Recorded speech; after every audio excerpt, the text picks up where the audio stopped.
નમસ્કાર, આપ જોઈ રહ્યા છો સાવધ ન્યૂઝ।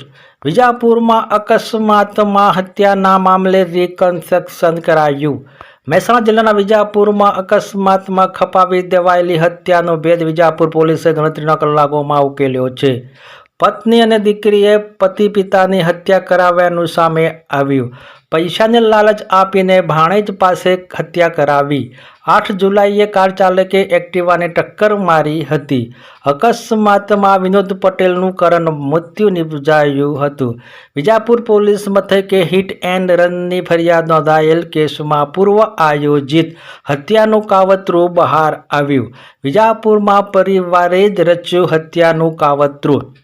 પત્ની અને પુત્રીએ વિનોદ પટેલની હત્યા માટે બનાવ્યો પ્લાન। ભાણિયા વિમલ પટેલે મૃતક વિનોદ પટેલને એક્ટિવાનો પીછો કરીને બ્રેઝા કાર વડે ટક્કર મારી હત્યા કર્યાનું સામે આવ્યું।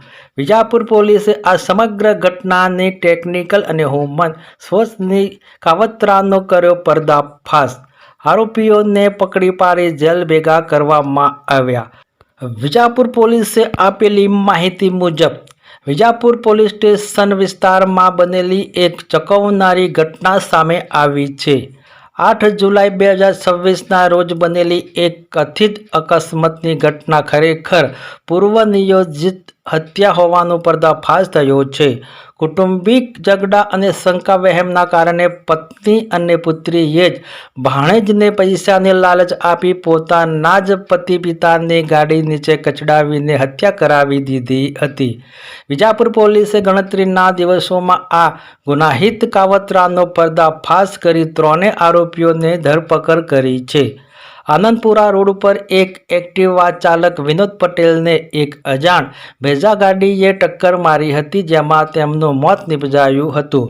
શરૂઆતમાં આ મામલે હિટ એન્ડ રન અકસ્માત લાગતો હતો। મહેસાણા એલસીબી અને વિજાપુર પીઆઈ આરજે ચૌહાણની ટીમ તપાસના ચક્રો ગતિમાન કર્યા હતા। પોલીસે ઘટના સ્થળ અને આસપાસના સીસીટીવી ફૂટેજ ચેક કરતા એક સફેદ રંગની નંબર પ્લેટ વગરની શંકાસ્પદ બ્રેઝા ગાડી નજરે પડી હતી।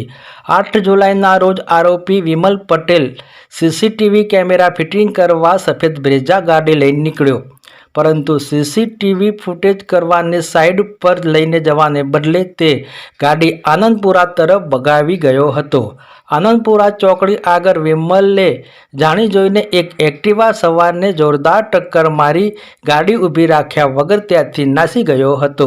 આ પુરાવાના આધારે પોલીસે મુખ્ય આરોપી વિમલ પટેલની અટકાયત કરી કડક પૂછપાછ કરતા સમગ્ર હત્યાનો પર્દાફાશ થયો હતો।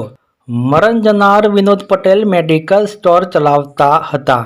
રીટાબેને વિમલને જણાવ્યું હતું, મારા પર ખોટા શંકા વહેમ રાખી અવારનવાર ઘરે આવી મારઝૂટ કરતા હતા। આ ત્રાસથી કંટાળીને રીટાબેને 1 મહિના પહેલા પોતાના ભાણેજ વિમલને વોટ્સઅપ કોલ દ્વારા ઘરે બોલાવ્યો હતો અને કહ્યું કે તારા માસાના હાથ પગ તોડી નાખવા છે અને તેમને જાનથી મારી નાખવાના છે। શરૂઆતમાં વિમલે ના પાડી હતી, પરંતુ માસી રીટાબેન અને માસીની દીકરી શ્રદ્ધાએ અવારનવાર વોટ્સઅપ કોલ કરીને તેને લાલચ આપી હતી કે કોઈ પોલીસ ફરિયાદ નહીં થાય, બધી જવાબદારી અમારી। પૈસાની જરૂર હોવાથી વિમલ પટેલે આ કામ માટે તૈયાર થયો હતો। વિનોદ પટેલ ક્યારે મેડિકલ સ્ટોરથી નીકળે છે તેની વિમલ બ્રેઝા ગાડી લઈને રેકી કરતો હતો। દીકરી શ્રદ્ધા પણ પિતા વિનોદભાઈને વાતોમાં રાખીને તેમનું લાઈવ લોકેશન વોટ્સઅપ દ્વારા વિમલને આપતી હતી।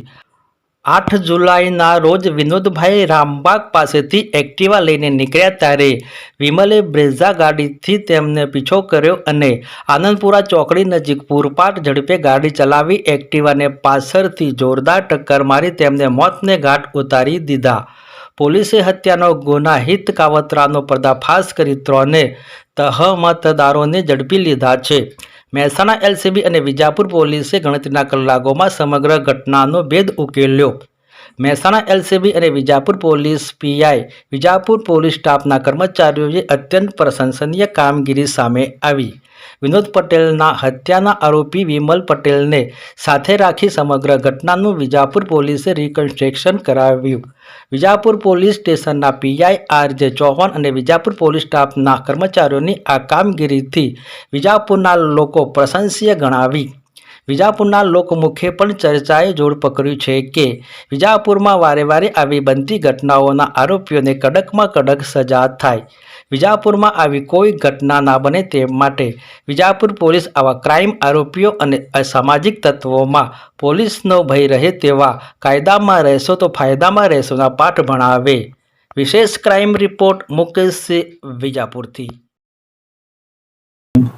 વિજાપુર પોલીસ સ્ટેશન ખાતે તારીખ 8/7/2026 રોજ વાહન અકસ્માતનો ગુનો દાખલ થયેલ, જેમાં રાત્રિના 8:01 વાગ્યાના અરસામાં મરણ જનાર વિનોદભાઈ મણિલાલ પટેલ રહેવાસી આનંદપુરા તાલુકો વિજાપુર નાઓ પોતાનું મેડિકલ બંધ કરી પોતાના ઘરે આનંદપુરા ખાતે જતા હોય ત્યારે આનંદપુરા સર્કલ પાસે કોઈ અજાણી વાહન બ્રેઝા ગાડી ના હોય ટક્કર મારી તેઓને સ્થળ મોત નિપજાવી ભાગી ગયેલ હોય. જે ગુનાના કામે અમો દ્વારા તથા વિજાપુર પોલીસ દ્વારા તપાસ કરતા તે ગુનો શંકાસ્પદ લાગતા અને સીસીટીવી કેમેરા તથા હ્યુમન સોર્સિસ તથા ટેકનિકલ સર્વેલન્સ આધારે તપાસ કરતા સદર ગુનાના કામે મરણ જનાર વિનોદભાઈના પત્ની રીટાબેન તથા રીટાબેનની ભૂમિકા શંકાસ્પદ જણાઈ આવતી હોય, જેથી તેઓની ઊંડાણપૂર્વક તપાસ કરતા તેઓએ સદર ગુનાની કબૂલાત કરેલ અને તેમાં તેઓએ તેમના પતિ વિનોદભાઈ નાઓ તેઓને હેરાન પરેશાન કરતા હોય, જેથી આ કામે તેઓએ તેમના બહેનના દીકરા ભત્રીજા વિમલભાઈ પટેલ નાઓને વિશ્વાસમાં લઈ અને તેઓને આ કામે તેમની પત્ની સાથે તેમની દીકરી શ્રદ્ધાબેન સાથે ગુનાહિત કાવતરું રચી અને આ મરણ જનાર વિનોદભાઈ નાઓને બ્રેઝા ગાડીથી પાછળથી ટક્કર મારી અને મોત નિપજાવેલ હોય, જેથી આ બાબતે કાયદેસરની કાર્યવાહી કરી વિમલકુમાર રોહિતભાઈ પટેલ તથા મરણ જનારની પત્ની રીટાબેન તથા તેમની દીકરી શ્રદ્ધાબેન નાઓને અટક કરવામાં આવેલ છે અને આ કામે અત્યારે વિમલભાઈ રોહિતભાઈ નાઓ રિમાન્ડ હેઠળ વધુ તપાસ અર્થે છે તથા તેમના પત્ની રીટાબેન તથા શ્રદ્ધાબેન નાઓ હાલ જ્યુડિશિયલ કસ્ટડીમાં મોકલી આપવામાં આવેલ છે અને હાલ સદર ગુનાની તપાસ ચાલુ છે.